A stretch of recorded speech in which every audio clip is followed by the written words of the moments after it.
ವಿದ್ಯಾರ್ಥಿಗಳೇ, ಈ ವಿಡಿಯೋದಲ್ಲಿ ವ್ಯಾವಹಾರಿಕ ಪತ್ರಲೇಖನಗಳ ಬಗ್ಗೆ ತಿಳ್ಕೊಳ್ಳೋಣ.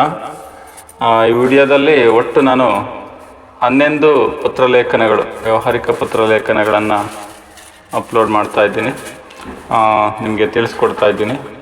ಅಂದರೆ ಇದರಲ್ಲಿ ಎಲ್ಲವೂ ಕೂಡ ಇದೆ. ಸ್ಟೇಟ್ ಸಿಲೆಬಸ್ಸು, CBSE, ಅದೇ ರೀತಿ PUC, first PUC, second PUC ಎಲ್ಲ ಸೇರಿಸಿ ಒಟ್ಟು 11 ವ್ಯಾವಹಾರಿಕ ಪತ್ರಲೇಖನಗಳಿದೆ. ಚೆನ್ನಾಗಿ ಅರ್ಥ ಮಾಡ್ಕೋಬೋದು. ಅದರಲ್ಲಿ ಅಲ್ಪ ಸ್ವಲ್ಪ ವಿಚಾರಗಳನ್ನು ಮಾತ್ರ ನಾನೀಗ ನೋಡ್ತೀನಿ,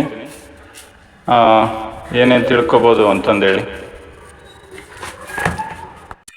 ವ್ಯಾವಹಾರಿಕ ಪತ್ರಲೇಖನಗಳನ್ನು ಬರಿಬೇಕಾದ್ರೆ ಇವಾಗೆಲ್ಲ ಪ್ರಶ್ನೆಯಲ್ಲೇ ಏನು ಕೊಟ್ಟಿರ್ತಾರೆ, ಇವರಿಂದ ಇವರಿಗೆ ಈ ರೀತಿಯ ಅಡ್ರೆಸ್ ಎಲ್ಲ, ವಿಳಾಸವನ್ನೆಲ್ಲ ಕೊಟ್ಟಿರ್ತಾರೆ. ಏನು ಬೆಂಗಳೂರಿನ ಶಿವಾಜಿನಗರದ ರವಿ ಅಥವಾ ಸುಮಾ ಎಂದು ಭಾವಿಸಿ ಈ ರೀತಿ ಅಡ್ರೆಸ್ ಇರುತ್ತೆ. ಅಲ್ಲೇ ನೀವು ಇವರಿಂದ ಇವರಿಗೆ ಅದನ್ನೆಲ್ಲ ಕೂಡ ತಗೋಬೋದು. ಇಲ್ಲಿ ನೋಡಬೇಕಾಗಿರೋದು ಮುಖ್ಯವಾಗಿ ಮೊದಲನೇದಾಗಿ ಲೆಫ್ಟ್ ಸೈಡಲ್ಲಿ ಮಾರ್ಜಿನ್ ಪಕ್ಕದಲ್ಲಿ ಇವರಿಂದ ಅಂತ ಬರೀಬೇಕಾಗುತ್ತೆ. ಇಂದನೂ ಬರಿಬೋದು, ಇವರಿಂದ ತಪ್ಪೂರ್ಣ ಬರೆದ್ರೆ ಒಳ್ಳೆಯದು.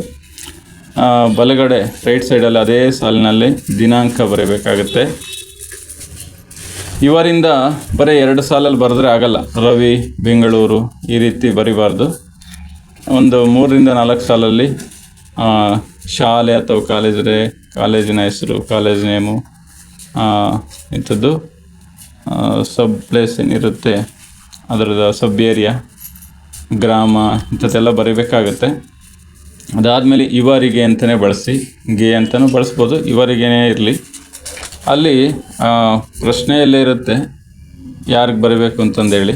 ಆ ಇಲಾಖೆಯ ಅಧಿಕಾರಿಗಳಿಗೆ, ಅಂದರೆ BBMP, ಗ್ರಾಮ ಪಂಚಾಯತಿ ಆದರೆ ಇಂಥದ್ದು ಅಧ್ಯಕ್ಷರು ಅಂತಿರುತ್ತೆ.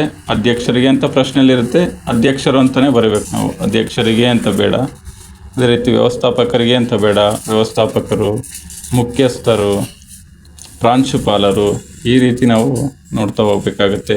ಇದು ಕೂಡ ಅಷ್ಟೇ, ಡೈರೆಕ್ಟ್ ಪ್ರಾಂಶುಪಾಲರು ಅಥವಾ ವ್ಯವಸ್ಥಾಪಕರು ಅಥವಾ ಏನು ಅಧ್ಯಕ್ಷರು ಅಂತ ಬರೆದ್ಬಿಟ್ಟು ಬೆಂಗಳೂರು ಅಂತ ಬರೆದ್ರೆ ಆಗಲ್ಲ. ಜಿಲ್ಲಾಧಿಕಾರಿಗಳು ಅಂತ ಬರೆಯೋದು, ತುಮಕೂರು ಅಂತ ಬರೆದು ಬಿಡೋದು ಅಥವಾ ಮೈಸೂರು ಅಂತ ಬರೆದು ಬಿಡೋದು, ಆ ರೀತಿ ಆಗಲ್ಲ. ಜಿಲ್ಲಾ ಕಾರ್ಯಾಲಯ ಈ ರೀತಿ ಬರೀಬೇಕಾಗುತ್ತೆ. ಜಿಲ್ಲಾಧಿಕಾರಿಗಳು ತುಮಕೂರು, ಬೆಂಗಳೂರು ಅಂದ್ರೆ ಆಗಲ್ಲ. ಜಿಲ್ಲಾ ಕಾರ್ಯಾಲಯ ಅಥವಾ ಜಿಲ್ಲಾ ಕಚೇರಿ ಈ ರೀತಿ ಬರೀಬೇಕಾಗತ್ತೆ. ಅದಾದಮೇಲೆ ಮಾನ್ಯರೇ, ದೀರ್ಘ ಇರಲಿ, ಕಾಮ ಇರಲಿ, ವಿಷಯ ಅದರಲ್ಲೇ ಇರುತ್ತೆ ಪ್ರಶ್ನೆಯಲ್ಲಿ. ಇನ್ನು ಮುಖ್ಯವಾಗಿ ಈ ಮೇಲ್ಕಂಡ ವಿಷಯಕ್ಕೆ ಸಂಬಂಧಿಸಿದಂತೆ ಅಂತಂದೇಳಿ ತಗೋಬೇಕಾಗತ್ತೆ. ಅದಾದಮೇಲೆ ಮುಂದಕ್ಕೆ ಏನೇನು ಕನಿಷ್ಠ ಅಂದರೆ ಒಂದು 8-10 ಸಾಲುಗಳಲ್ಲಿ ನಾವು ಅಂಕಗಳಿಗೆ ತಕ್ಕಂತೆ ವಿವರಣೆಯನ್ನು ನೀಡಬೇಕು. ಅದೆಲ್ಲ ಮುಗಿದ ಮೇಲೆ ಪ್ರಾರ್ಥನೆಯೊಂದಿಗೆ, ವಿನಂತಿಯೊಂದಿಗೆ, ಕೋರಿಕೆಯೊಂದಿಗೆ ಮುಕ್ತಾಯ ಮಾಡಬೇಕು ವಾಕ್ಯವನ್ನು. ಇನ್ನು ಲೆಫ್ಟ್ ಸೈಡು ಅಥವಾ ಮಿಡಲ್, ಎಡಗಡೆ ಅಥವಾ ಮಧ್ಯದಲ್ಲಿ ಧನ್ಯವಾದಗಳೊಂದಿಗೆ, ವಂದನೆಗಳೊಂದಿಗೆ, ವಂದನೆಗಳು, ಧನ್ಯವಾದಗಳು ಈ ರೀತಿ ಎಲ್ಲ ಬರೀಬೋದು. ಇನ್ನು ಬಲಗಡೆ ರೈಟ್ ಸೈಡಲ್ಲಿ ಕನ್ಕ್ಲೂಷನ್, ಎಂಡಿಂಗು, ಇಂತಿ ತಮ್ಮ ವಿಶ್ವಾಸಿ ಅಂತ ಬೇರೆ ಡಿಪಾರ್ಟ್ಮೆಂಟ್ಗಾದರೆ, ಶಾಲೆ, ಸ್ಕೂಲು, ಕಾಲೇಜು ಇದೆಲ್ಲ ಆದರೆ ಇಂತಿ ನಿಮ್ಮ ವಿಧೇಯ ವಿದ್ಯಾರ್ಥಿ ಈ ಥರ ಬರೀಬೇಕಾಗುತ್ತೆ. 4 ಸಾಲಲ್ಲಿ ಬರೆದರೂ ತುಂಬ ಒಳ್ಳೆಯದು. ಇಂತಿ 1 ಸಾಲಲ್ಲಿ, ನೆಕ್ಸ್ಟ್ ಲೈನು, ಅದಾದಮೇಲೆ ತಮ್ಮ ವಿಶ್ವಾಸಿ ಅಥವಾ ನಿಮ್ಮ ವಿಶ್ವಾಸಿ, ಅದಾದಮೇಲೆ ಸಿಗ್ನೇಚರು, ಸಹಿ, ಅದಾದಮೇಲೆ ಬ್ರ್ಯಾಕೆಟಲ್ಲಿ ನೇಮು, ಈ ರೀತಿ ಬರಿತಾ ಹೋದರೆ ಒಳ್ಳೆಯದು.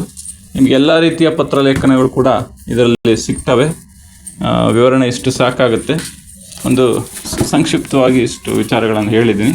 ಇನ್ನು ಉಳಿದ ಎಲ್ಲ ಪತ್ರಲೇಖನಗಳನ್ನು ನೋಡಿ ಏನಾದರೂ ಗೊಂದಲ ಇದ್ದರೆ ಕಾಮೆಂಟ್ ಮುಖಾಂತರ ತಿಳಿಸಿ.